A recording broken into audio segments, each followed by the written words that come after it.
క్రీస్తు రాజు విమల సంఘమా, భయము వీడిపోరు సల్పుమా, దివ్య రాజ్య వ్యాప్తి చేయుమా. క్రీస్తు రాజు విమల సంఘమా, భయము వీడిపోరు సల్పుమా, దివ్య రాజ్య వ్యాప్తి చేయుమా. క్రీస్తు రాజు విమల సంఘమా.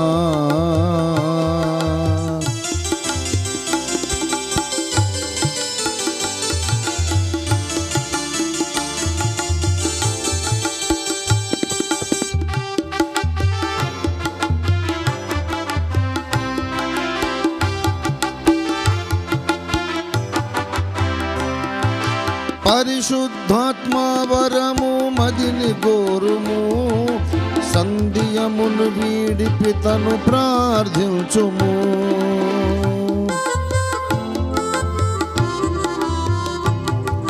పరిశుద్ధాత్మా వరము మదిని గోరుము, సంధ్యమును వీడి పితను ప్రార్థించుము.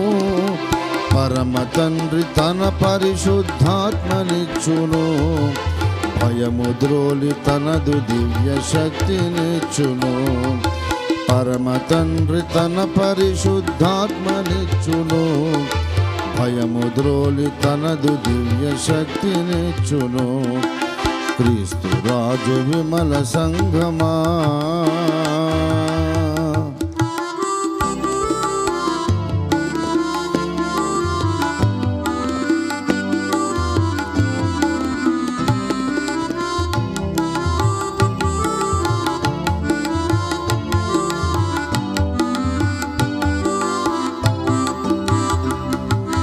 అంధకార శక్తులతో పోరు సల్పుమా, బంధితులకు దివ్య స్వేచ్ఛ నెరుకపరచుమా.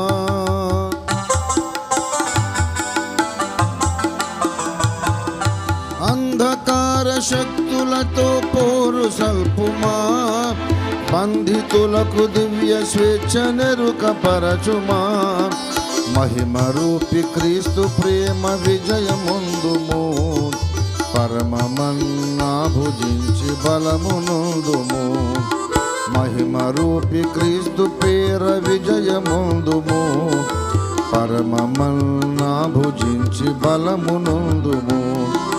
క్రీస్తు రాజు విమల సంఘమా.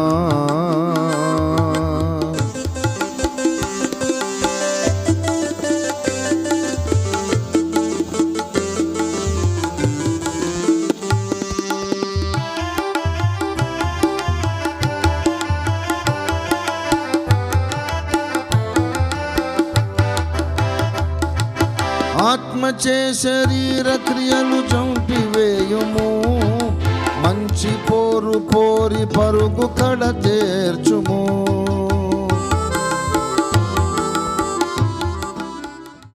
అందరికీ నమస్కారం. క్రీస్తునందున్న నా మికిలి ప్రియులైన సోదరి సోదరులకు, క్రైస్తవ సమాజానికి, క్రైస్తవేతరులై కూడా సత్యాన్ని న్యాయాన్ని ప్రేమిస్తున్నటువంటి సజ్జనులందరికీ సత్యమయ్యున్న సత్యస్వరూపి అయ్యున్న యేసుక్రీస్తు నామంలో మీకందరికీ శుభాకాంక్షలు తెలియజేస్తున్నాను. రండి ప్రియమిత్రులారా, ఒక ముఖ్యమైన అంశాన్ని మీ ముందుకు తీసుకురావాలని ఇవాళ నేను పరిశుద్ధాత్మ దేవుని చేత హృదయ భారంతో నింపబడి ఉన్నాను. మూలవాక్యంగా 2వ కీర్తనను మనం చదువుకుందాం. అన్యజనులు ఏల గల్లత్తు చేయుచున్నారు, జనములు ఏలా వ్యర్థమైన దాన్ని తలంచుచున్నవి. చిన్న మాట ప్రార్థన చేసుకుందాం. ప్రేమ కలిగిన మా మహాపరిశుద్ధ తండ్రి, జీవాధిపతి అయిన మా మికిలి గొప్ప దేవా, దిగిరండయ్యా. ఈ దినమును మీరు నాతో మాతో మాట్లాడండి. నీ లేఖనములో నుండి మీ దివ్య స్వరమెత్తి మాతో మాట్లాడి మమ్మల్ని కార్యోన్ముఖులను చేయండి. మేము నడవాల్సిన మార్గం ఏదో మాకు స్పష్టంగా చూపించమని యేసు అనంత సర్వశక్తియుత నామమున స్తుతించి ప్రార్థిస్తున్నాము తండ్రి. ఆమేన్, ఆమేన్, ఆమేన్. ప్రియ మిత్రులారా, దేవుని బిడ్డలారా, చదువుబడ్డ లేఖన భాగంలో అన్యజనులు ఏల గల్లత్తు చేయుచున్నారు, జనములు ఏల వ్యర్థమైన దానిని తలంచుచున్నవి అని ప్రశ్నలు కనబడుతున్నాయి, ప్రశ్నలు వినబడుతున్నాయి. గల్లత్తు అనే మాట కొన్ని తెలుగు తర్జుమాలో, కొన్ని లేటెస్ట్ బైబిల్స్ అల్లరి అని కూడా తర్జుమా చేయబడింది. అన్యజనములు ఏల అల్లరి చేయుచున్నారు, జనములు ఏల వ్యర్థమైన దానిని తలంచుచున్నవి అని ప్రవక్త అడుగుతున్నాడు. అన్యజనులు తలంచుచున్నటువంటి వ్యర్థమైన సంగతి ఏమిటి? ఏమిటా వ్యర్థమైన సంగతి అంటే, వీళ్ళు యెహోవా దేవునికిని ఆయన కుమారుడు అభిషిక్తుడైనటువంటి యేసుక్రీస్తు ప్రభుల వారికి వ్యతిరేకంగా ఆలోచన చేస్తున్నారు. ఏ దేవుడైతే ఆదియందు ఆకాశములను భూమిని సృజించినాడో, ఏ దేవుడైతే మట్టి నుండి ఆది మానవుడైనటువంటి ఆదామును అతని భార్య హవ్వను నిర్మించి మానవ జాతిని సృష్టించాడో, ఏ దేవుడైతే ఆదాము హవ్వలు పాపము చేసినప్పుడు వచ్చి నేను స్త్రీ సంతానంగా పుడతాను, ఈ సర్పం యొక్క తల చిత్తం కొడతానని చెప్పి ఆ మాట ప్రకారం కాలం సంపూర్ణమైనప్పుడు కన్యమరియ గర్భాన ఆయన అవతరించి మాట నిలబెట్టుకొని సాతాను యొక్క తల చితగొట్టడానికి తానే సెలవులో బలిగా మరణించి మహిమతో మళ్ళీ లేచినాడో, ఏ దేవుడైతే సర్వ మానవాళికి ఏకైక మోక్ష మార్గమై ఉన్నాడో ఆ దేవునికి విరోధంగా భూరాజుల ఆలోచన చేస్తున్నారు, ఏలికలు ఏకీభవించి ఆలోచన చేస్తున్నారు. యెహోవాకు విరోధంగా, ఆ దేవునికి విరోధంగా, ఆ మహాదేవునికి విరోధంగా, సత్యదేవునికి విరోధంగా ఆలోచన చేస్తున్నారు. రండి వారి కట్లను తెంపుదము రండి అంటున్నారట. యెహోవా దేవుని కట్లు యేసయ్య కట్టిన కట్లు అట. ఏం కట్లు కట్టారు వాళ్ళు? కట్లు తెంపడానికి వచ్చారు, కానీ యేసు ప్రభువారు మనల్ని స్వతంత్రులుగా చేయడానికి వచ్చాడు, కానీ కట్లు కట్టడానికి రాలేదే. వారి కట్లు తెంపుదము అంటే సువార్త ప్రకటించే అవకాశం ఉన్నటువంటి నాగరిక సమాజంలోని నాగరిక విలువలు వీళ్ళకు కట్లు బంధకాలుగా కనబడుతున్నాయి. సువార్త ప్రకటించడం మనకు ప్రాథమిక హక్కు, మత ప్రచారం మనకు ప్రాథమిక హక్కు అని అన్ని దేశాల నాగరిక సమాజం, అన్ని నాగరిక అభివృద్ధి చెందిన దేశాలు చట్టాలు చెబుతున్నాయి. యూ కెన్ ప్రాపగేట్ రిలీజియన్, అది మీ హక్కు. అయితే ఇలాంటి హక్కులు కల్పించే రాజ్యాంగం వీళ్లకు కట్లు బంధకాలుగా కనబడుతూ ఉంది. మన దేశంలో కూడా ఇప్పుడున్న రాజ్యాంగాన్ని మార్చాలి అనే వాళ్ళు బయలుదేరారు. ఎందుకు? ఏం నష్టం చేసింది నీకు రాజ్యాంగం? బాబాసాహెబ్ అంబేద్కర్ రచించి మనకిచ్చినటువంటి భారత రాజ్యాంగం ప్రపంచంలోని రాజ్యాంగములు అన్నిటికంటే సర్వశ్రేష్టమైంది, ఉత్కృష్టమైనదని ప్రపంచ మేధావులే ప్రశంసిస్తున్నారు. అలాంటి రాజ్యాంగం వల్ల నీకు ఏమి ఇబ్బంది కలిగింది? ఎందుకు దాన్ని మార్చాలి? ఒక్కటే ఇబ్బంది వచ్చింది వీళ్ళకి. ప్రతి మనిషి తాను నమ్మిన మతాన్ని ప్రచారం చేసుకోవచ్చు. ఆ ప్రచారాన్ని విన్న వాళ్ళు ఎవరైనా తాము ఉన్న మతాన్ని వదిలి కొత్త మతంలోకి రావచ్చు, మార్చుకోవచ్చు. ఇది వారి ప్రాథమిక హక్కు. ఇది చాలామందికి ఇష్టం లేదు. ఇది ఒక బంధకం అంటున్నారు. ఇప్పుడు మనకి ఎలాంటి బంధకాలు లేవు. ఉన్న బంధకం ఒక్కటే, ప్రతివాడు తన తన హక్కులు కాపాడుకోవాలి, ఎదుటివాడి హక్కులను కూడా గౌరవించాలి. ఇది శాసనం. ఇది చాలామందికి ఇష్టం లేదు. గనుక ఇలాంటి స్వేచ్ఛను కల్పించే రాజ్యాంగమే ఒక బంధకంలాగా కనపడుతూ ఉన్నది మతోన్మాదులకు. ప్రియమిత్రులారా, వారి బంధకములు త్రెంచుదము రండి అంటే వాళ్లకు మన మీద ఎలాంటి అధికారము లేకుండా చేద్దాం రండి. వాళ్ళు మంచి మాట చెప్పినా వినకుండా తోసేద్దాం రండి అని యెహోవాకు విరోధంగా ఆయన అభిషిక్తుడైన యేసు ప్రభువుకు విరోధంగా, యేసుక్రీస్తునాథునికి విరోధంగా వీళ్ళు ఆలోచన చేస్తున్నారు. ఎలా చేసి ఈ మతాన్ని అరికట్టాలి, మత ప్రచారాన్ని ఆపాలి అనేది వీళ్ళు ఆలోచన చేస్తున్నారు ప్రియులరా. ఇది మనకు తెలుస్తూనే ఉంది. ఇటీవల కాలంలో వార్తాపత్రికల్లో చూస్తున్నాం. వార్తాపత్రికల్లోకి రానివి కూడా, న్యూస్ కవరేజ్ రానివి కూడా ఎన్నో ఘోరమైన సంఘటనలు జరిగిపోతున్నాయి. గ్రాహం స్టీన్స్ గారి హత్య తరువాత, వారి కుమారుల హత్య తరువాత ఈ దేశంలో ఇంకా రాను రాను క్రమక్రమేపీ ఎక్కువైపోయింది క్రైస్తవుల మీద హింస, విద్వేషం. ఉత్తరప్రదేశ్లో మొన్న ప్రేమ్ సింగ్ చౌహాన్ గారి కుటుంబాన్ని పరామర్శించడానికి వెళితే అక్కడ ఇంకొక యంగ్ పాస్టర్ కనపడ్డాడు. ఈయన మొన్ననే జైల్లోంచి వచ్చాడండి అని పరిచయం చేశారు నాకు. ఏంటి పాస్టర్ గారు ఎందుకు జైలుకి వెళ్ళారంటే, మతాంతరీకరణ చేస్తున్నాను, ధర్మ పరివర్తన్ కర్వాతా హూ బోల్కే మేరే ఊపర్ ఇల్జామ్ లగాకే జైలు మీద డాలా, మళ్ళీ బయటకు వచ్చాను బెయిల్ మీద అన్నాడు ఆయన. ధర్మ పరివర్తన చేస్తున్నారు, మతం మారుస్తున్నారని ఏకైక ఆరోపణ మీద. ఇంకా ఏం తప్పులు వాళ్ళు చేయలేదు. రాజ్యాంగం ఇచ్చిన హక్కు ప్రకారం వాళ్ళు నమ్ముకున్నది ఏదో చెబుతున్నారు, ప్రజలకు నచ్చుతోంది, వాళ్ళు నమ్ముతున్నారు. అందుకని వీళ్ళని బయటికెళ్ళి 500-600 మందిని యోగి ఆదిత్యనాథ్ గారి ప్రభుత్వం జైళ్ళలో వేసేసింది. మళ్ళీ కొంతమంది బయటకు వచ్చారు, కొంతమంది లోపల ఇప్పుడు ఇంకా 30-40 మంది వరకు జైళ్ళలోనే ఉన్నారు. వాళ్ళు ఏం తప్పు చేయలేదు. అనేక మందికి బాప్తిస్మాలు ఇచ్చారంతే. ఏం కట్టి కొట్టి బాధ పెట్టి బలవంతంగా బాప్తిస్మం ఇవ్వలేదు. వాళ్ళే వచ్చి బలవంత పెట్టి బాప్తిస్మాలు తీసుకున్నారు. క్రీస్తు సువార్త ఫలించింది. దానికి అధికారులు ఎలాగంటే ఒక దొంగను పట్టుకుపోయినట్టు పాస్టర్ని పట్టుకుపోతారు. ఏ తప్పు చేశారని వాళ్ళకి అదే తప్పుగా కనబడుతుంది. నువ్వు చెప్పకూడదు అంతే, యేసును నువ్వు చెప్పకూడదు అని. అదేంటి? రాజ్యాంగ హక్కులు ఏం కావాలి? ఆ హక్కులేనండి బాబు మమ్మల్ని కట్టేస్తున్నటువంటి కట్లు, బంధకాలు, వాటిని తెరించేసేయాలి. ఇలాగా ప్రస్తుతం వ్యవస్థ నడుస్తూ ఉన్నది. అన్యజనులు ఎలాగైనా సువార్తను అరికట్టాలి అని చేస్తున్న ప్రయత్నాలు వ్యర్థమైనవి అని బైబిల్ చెబుతుంది. ఎంత ప్రయత్నించినా సువార్తను ఎవ్వరూ ఆపలేరు. మహాశక్తి సంపన్నమైన రోమా ప్రభుత్వమే ఆపలేకపోయింది. ఇంకా ఈనాటి ప్రజాస్వామ్య ప్రభుత్వాలు ఇవెంత ఎంత ఏ పాటివి? భయంకరమైనటువంటి సైనిక శక్తి కలిగిన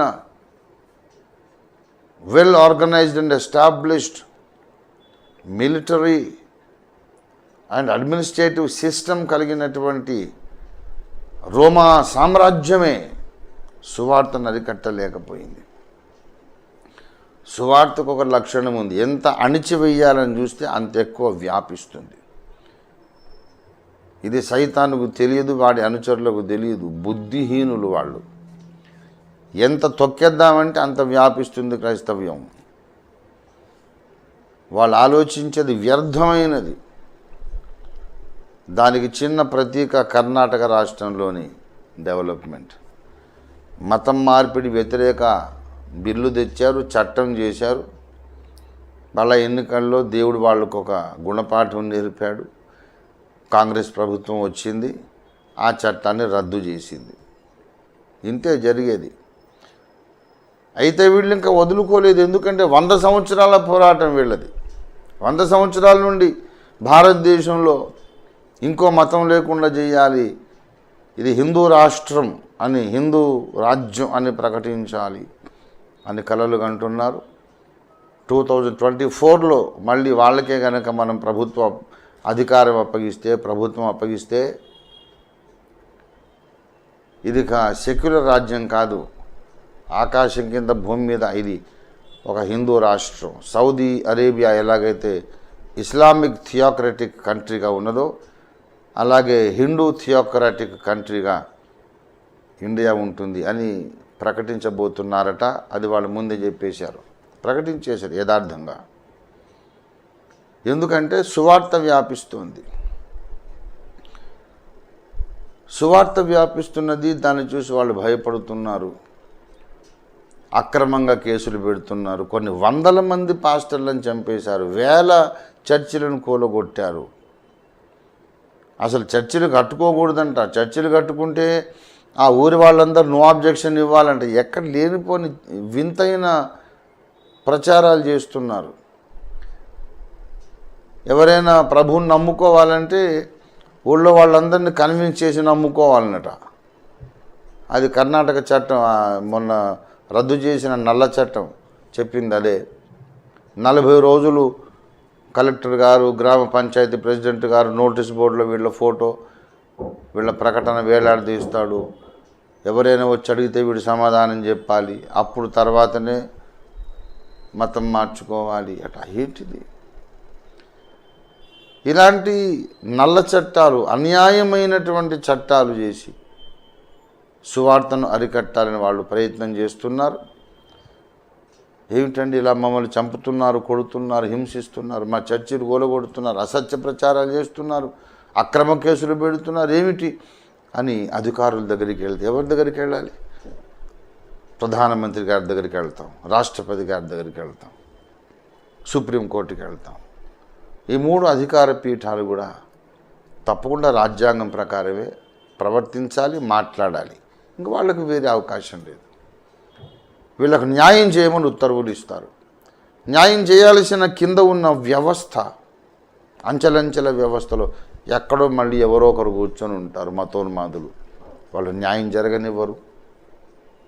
రాష్ట్రపతి గారైనా, ప్రధానమంత్రి గారైనా, సుప్రీంకోర్టు ప్రధాన న్యాయమూర్తి గారైనా, ఈ కింద ఉన్న అధికార యంత్రాంగం బ్యూరోక్రసీ మీద ఆధారపడే కదా మనకు న్యాయం చేస్తారు. ఆ బ్యూరోక్రసీలో ఎక్కడైనా క్రైస్తవ మత ద్వేషులు కూర్చుంటే వాళ్ళు ఏం చేయగలుగుతారు? అలాంటి పరిస్థితి ఉన్నది అని 58వ కీర్తనలో దావీదు మహారాజే రాశారు. అది కూడా చదివి వినిపిస్తాను చూడండి. అధిపతులారా, మొదటి నుండి 58 కీర్తన. అధిపతులారా, మీరు నీతిని అనుసరించి మాట్లాడుదురు అన్నది నిజమా? నరులారా, మీరు న్యాయమును బట్టి తీర్పు తీర్చుదురా? లేదే అంటాడు. గనక అధిపతులే న్యాయము తప్పి ప్రవర్తిస్తున్న పరిస్థితులు అనేక చోట్ల ఉన్నాయి. అందరూ కాదు, అధిపతులలో, బ్యూరోక్రాట్స్లో చాలామంది మంచివాళ్ళు ఉన్నారు, చాలామంది రాజ్యాంగాన్ని గౌరవించే వాళ్ళు ఉన్నారు. ఎక్కడో అక్కడక్కడ కొంతమంది ఇలాంటి వాళ్ళు ఉన్నారు, చాలా తక్కువ మంది. కానీ అలాంటప్పుడైనా న్యాయానికి భంగం కలుగుతూ ఉంది. ఇప్పుడు నేను అన్యజనులు ఎలా వ్యర్థమైన దానిని తలంచుచున్నవి అనే సంగతి నేను ఇంతసేపు చెప్పాను. ఇప్పుడు నా ప్రసంగం ఏంటంటే అన్యజనుల సంగతి కాదు, నేను దైవజనుల సంగతి మాట్లాడుతున్నాను. అన్యజనులు వ్యర్థమైనది తలంచుచున్నారు, సువార్తకు విరోధంగా ఆలోచిస్తున్నారు. మరి దైవజనులు ఏమి చేస్తున్నారు? యేసుక్రీస్తు భక్తజనులు ఏం చేస్తున్నారు? ఏం చెయ్యరా? సువార్త ప్రకటించే హక్కు మనకు లేకుండా చేయడానికి వాళ్ళు బలమైన కుట్రలు పన్నుతున్నప్పుడు, ఎన్నో పన్నాగాలు, ఎన్నో ప్రణాళికలు రచిస్తున్నప్పుడు, మరి సువార్త ప్రకటించే హక్కును మనం కాపాడుకోవడానికి మనమేం చేస్తున్నాము అంటే, మనమేం చేస్తామండి? అది మనం భరించాల్సిందేనండి. మనం ద్వేషించబడతాము, బాధించబడతాము, హింసించబడతాం అని యేసు ప్రభు వారు ముందే చెప్పారు కదా. అపొస్తలులందరూ హతసాక్షులు అయినారు కదా. మన సంగతి అంతేనండి. వస్తారు, కొడతారు, చంపుతారు, మనల్ని బాధ పెడతారు, మనం చచ్చిపోవాలి, పరలోక రాజ్యంలో గొప్ప బహుమానం ఉంది అని బోధలు చేస్తున్నారు. ప్రియులారా, నేను ఒక విషయం చెబుతున్నాను. అబద్ధ క్రీస్తు ప్రభుత్వం వచ్చినప్పుడు, చట్ట ప్రకారం మనకు హక్కులే లేనప్పుడు, అప్పుడు శ్రమపడడానికి, చావడానికి సిద్ధపడదాం. కానీ ఇప్పుడు ఉన్న ప్రభుత్వాలు మనము ఓట్లేసి నిలబెట్టిన ప్రభుత్వాలు. ఇప్పుడున్న అబద్ధ క్రీస్తు ప్రభుత్వం కాదు, క్రీస్తు విరోధి ప్రభుత్వం ఇంకా రాలేదు.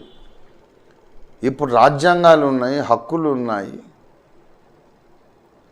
మనకు అనుకూలమైనటువంటి న్యాయంగా మాట్లాడే అధికారులు కూడా ఉన్నారు, అధికార యంత్రాంగం ఉంది. ఈ పరిస్థితిలో మనం అసలు రాజకీయాలు మాట్లాడొద్దు, రాజకీయం చేయొద్దు అని మాట్లాడడం క్రైస్తవులు మాట్లాడుతున్న వ్యర్థమైన మాటలు కాదా? జనములు వ్యర్థమైనది తలంచుచున్నవి, మరి క్రైస్తవ సంఘం వ్యర్థమైంది తలంచడం లేదా? జరిగేది జరగనివ్వండి, మనకు సంబంధం లేదనుకోవడం ఏంటి? అది తప్పు కదా? పౌలు భక్తుడే గనక ఇవాళ భారతదేశంలో పుట్టి, ఇప్పుడు పౌలు భక్తుడే గనక వచ్చి ఇక్కడ బ్రతుకుతూ ఉంటే పౌలు ఏం చేస్తాడు ప్రియులారా? కొడితే కొట్టని, చంపితే చంపని అనుకుంటాడా? నా సాటి దైవజనులను అడుగుతున్నాను, క్రైస్తవ సమాజాన్ని అడుగుతున్నాను. కొడితే కొట్టని, చంపితే చంపని, పర్వాలేదులే అనుకుంటాడా? అనుకోడు అని బైబిల్ సెలవిస్తుంది. పౌలు గొంతెత్తి నిరసన వ్యక్తం చేస్తాడు, ప్రశ్నిస్తాడు, ఏంటి అన్యాయం అని అడుగుతాడు. అపొస్తలుల కార్యాలు దయచేసి 22వ అధ్యాయము 25వ వచనం. వారు పౌలును వారులతో కట్టుచున్నప్పుడు అతడు తన దగ్గర నిలిచి ఉన్న శతాధిపతిని చూచి, శిక్ష విధింపకయే రోమియుడైన మనుషుని కొరడాలతో కొట్టుటకు మీకు అధికారం ఉన్నదా అని అడిగెను. శతాధిపతి ఆ మాట విని సహస్రాధిపతి వద్దకు వచ్చి, నీవేమి చేయబోచున్నావు? ఈ మనుషుడు రోమియుడు సుమి అనెను.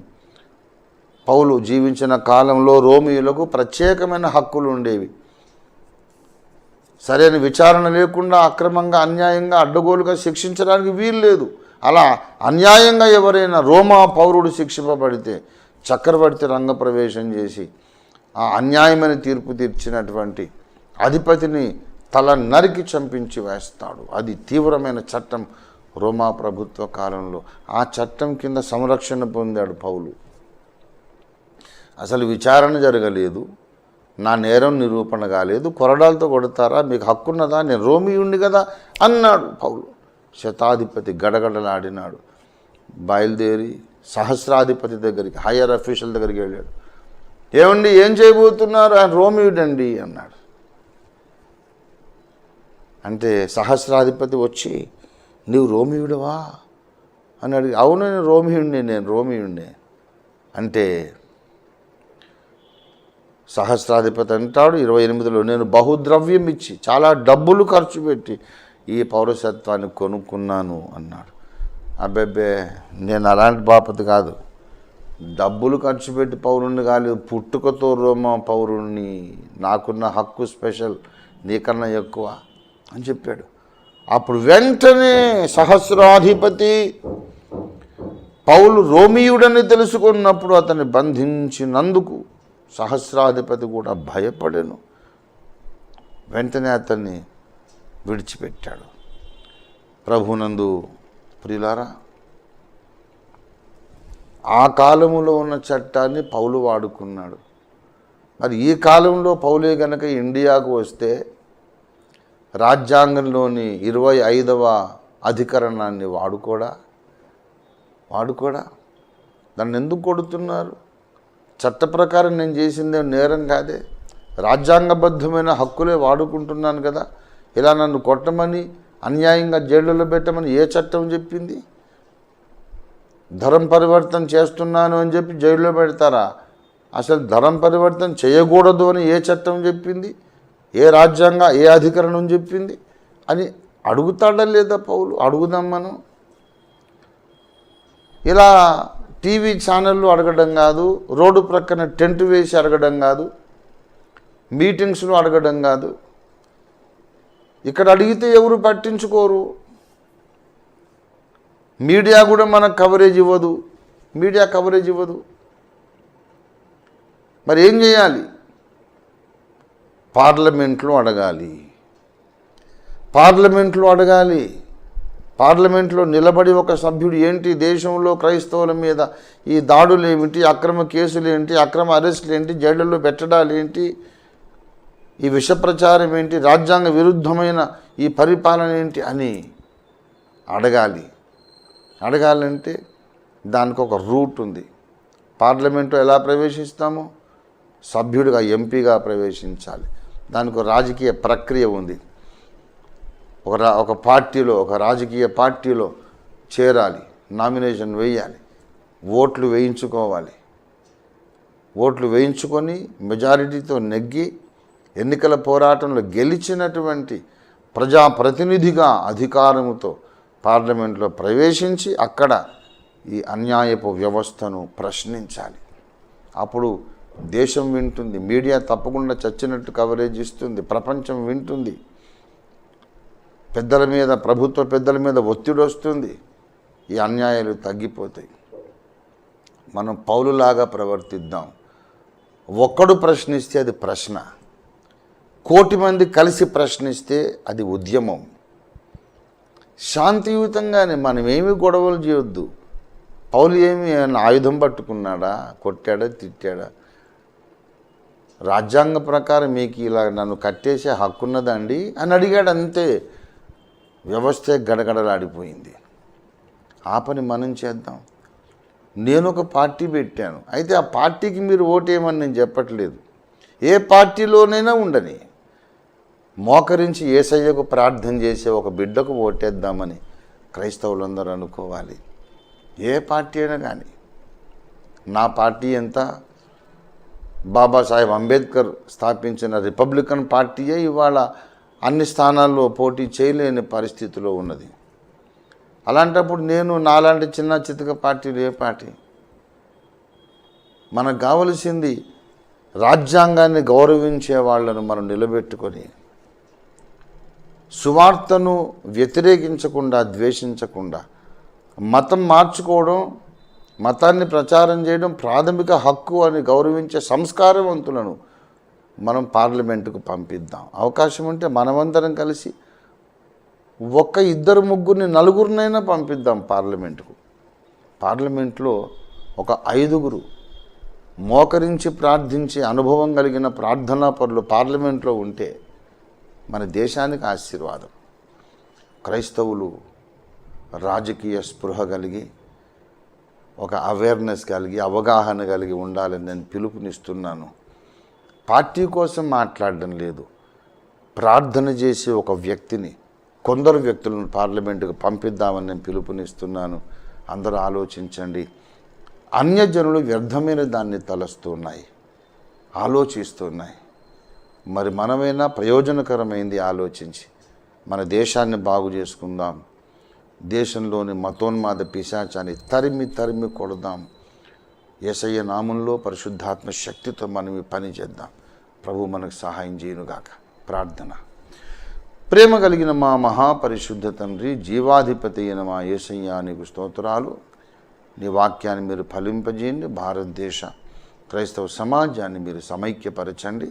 వచ్చే ఎన్నికల్లో తప్పకుండా మా భారతదేశానికి అద్భుతమైన మంచి ప్రభుత్వాన్ని దయచేయండి. మోకరించి ప్రార్థించే వాళ్ళు అనేక మంది పార్లమెంట్ మెంబర్స్ కావడానికి సహాయం చేయండి. యేసు పరిశుద్ధ నామంలో స్తుతించి ప్రార్థిస్తున్నాం తండ్రి. ఆమేన్. Thank you very much. God bless each one of you.